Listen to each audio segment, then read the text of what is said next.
DeWine. You know what it is. It's another weekly edition of the Best Way to Smoke News. I'm looking at y'all up there. But yep, this news is being sponsored by none other than that glue gar. Get you some Cali gar. We already... Stop drinking spit. Yeah, we already clarified that though, right? Oh, yeah, no drip lip. There it is. Yep. You know what I'm saying? And it's On the being red. delivered to you by none other than Serpo. Big J. Yep, and what's going down in Ohio? Ohio lawmakers appear unlikely to put legislation regarding or regulating intoxicating hemp products on the governor's desk by the end of this legislative system. It's crazy how they worded intoxicating hemp products. Right. But a Ohio bill to restrict the sale of intoxicating hemp products and make changes to the state's adult use cannabis law is unlikely to reach the desk of Governor Mike DeWine before the state's legislative season is over with this week. Right. That's crazy. You know what I'm saying? It's like, all right, you got like, I'm pretty sure it's like more than half the United States is like somewhat legal on a state-to-state basis, right? More than half. Yeah, I would say about, yeah. Come on, Ohio. And I'm pretty sure, didn't they just pass something to where like Ohio can do something? Huh. Surprising. But a bill in the Senate, which has the votes to pass the chamber, would ban products like Delta-8 and Delta-9 THC outright. What? While members of the House have pitched raising the age to purchase the product. Meaning, I'm guessing if it's 21, you probably got to be 25 or something. I don't think that should be a surprise to anybody because they weren't interested in what the governor and the Senate sent over in December a year ago on trying to clear up some of the problems with the marijuana initiative. And that's Hoffman and the Blade within Ohio. Right. You know what I'm saying? It's like with all this he say, she say about the wonderful leaf. Right. It's just leading people on. You know what I'm saying? Like with that bullshit. Sheesh. Hey, man, we going bats, but it ain't Batman. Look, fungus and bat poop used to grow cannabis kills 2 people in New York. That must have been some good ass shit. Man, now look, Pete. 2 men have died in New York after attempting to grow cannabis in bat excrement. Shit. The man based in Rochester, New York, died from contracting a rare fungal infection in their lungs from that guano they were intending to use as a fertilizer to grow marijuana, according to the new paper in the journal Open Forum Infectious Diseases. After breathing in spores of a fungus called Histoplasma capsulatum, Got you. which was hidden within the bat poop, the man developed a pneumonia condition called histoplasmosis. One man aged 59 had brought the bat shit online, while the other aged 64 found the feces in his own attic after a heavy bat infestation. And this is 2 separate incidents, though. It's not the same incident. Numerous media articles promote bat shiznik as a natural superfood for cannabis plant due to its richness in nitrogen, potassium, and organic compounds, they wrote. The doctor said that there needs to be a better public health communication about the risk of using bat droppings for this purpose. I'm going to say this. Keep it how it is. We've been on a good run the way it's been being grown and stuff like that. Man, we ain't got to start using bat poop. You know what I'm talking about?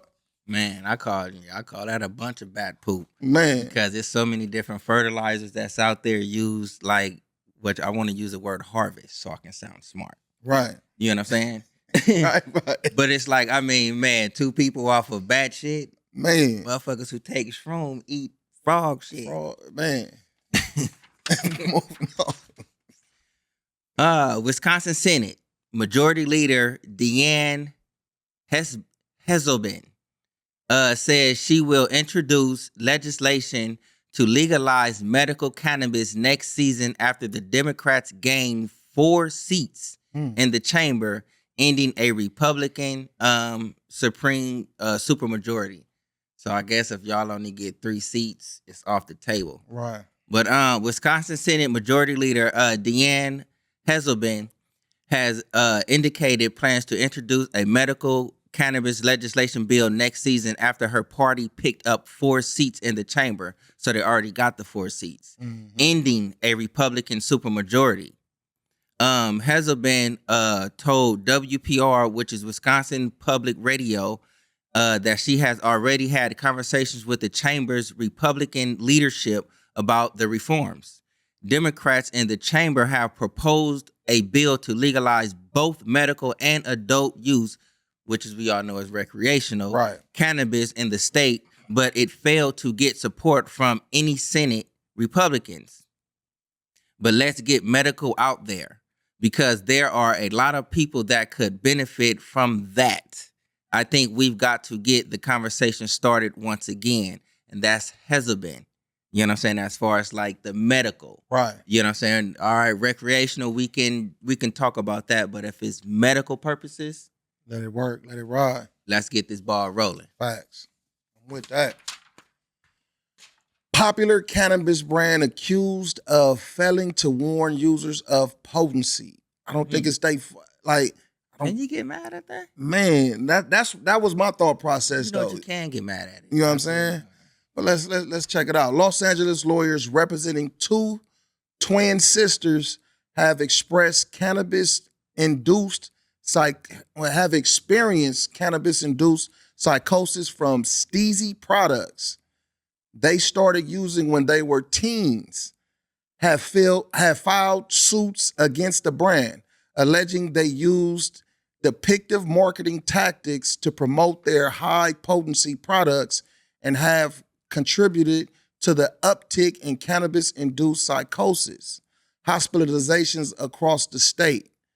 I would like to see maybe some stats on that, or you know what I mean, some real statistics on that though, man, because it's a trip. Like the way I'm thinking about it is like a lot of people might try to start doing this type of shit.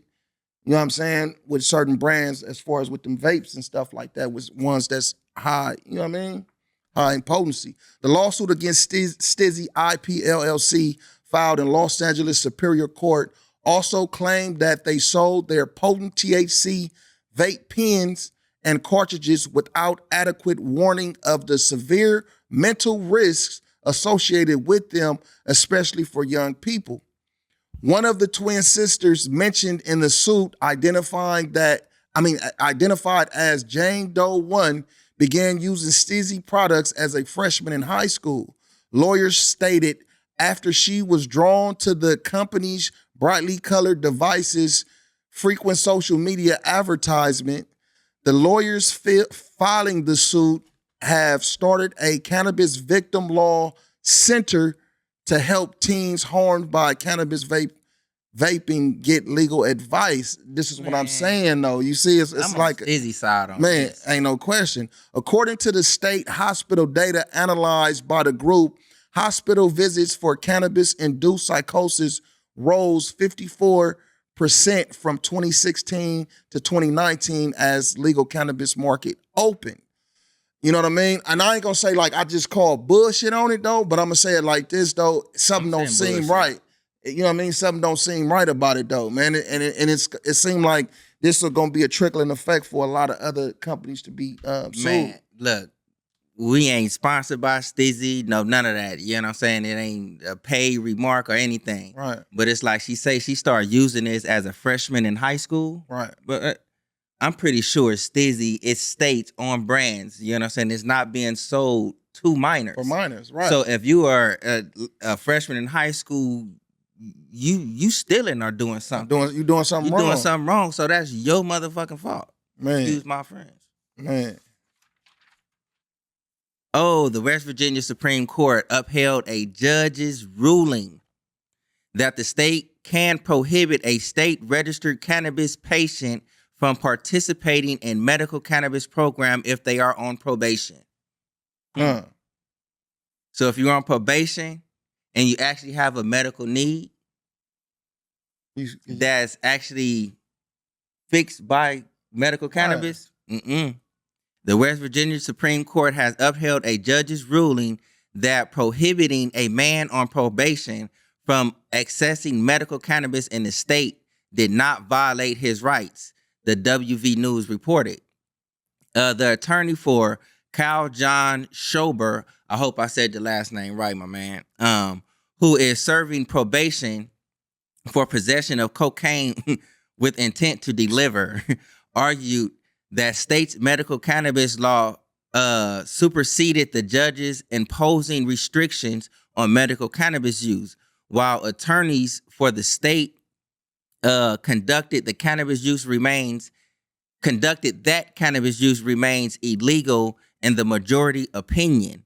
Authored by Justice Halen Bunn, the court determined that probation conditions generally forced on goals such as rehabilitation, deterring criminal behavior, and protecting the public. The consequences for violating a probation condition are not based solely on the conduct that caused the violation. The conduct also most violate a parole condition, and resulting penalty often relates back to probationers' underlying crime, because any sentence of confinement imposed for violating a probation condition by using or possessing marijuana would not be solely for lawful use of medical cannabis. Such a condition of probation does not violate the Cannabis Act. So, I don't know. My brain was kind of like everywhere. So it sounds as if like you actually do have a medical condition. You know what I'm saying? And you may get violated for for cannabis use. Strike that up off the board. If you could prove it. Yeah, but you need that medical paperwork though. Gotta prove it. Yep. And that has been another weekly edition of The Best Way to Smoke News. Search for Junior. Big J. Baby.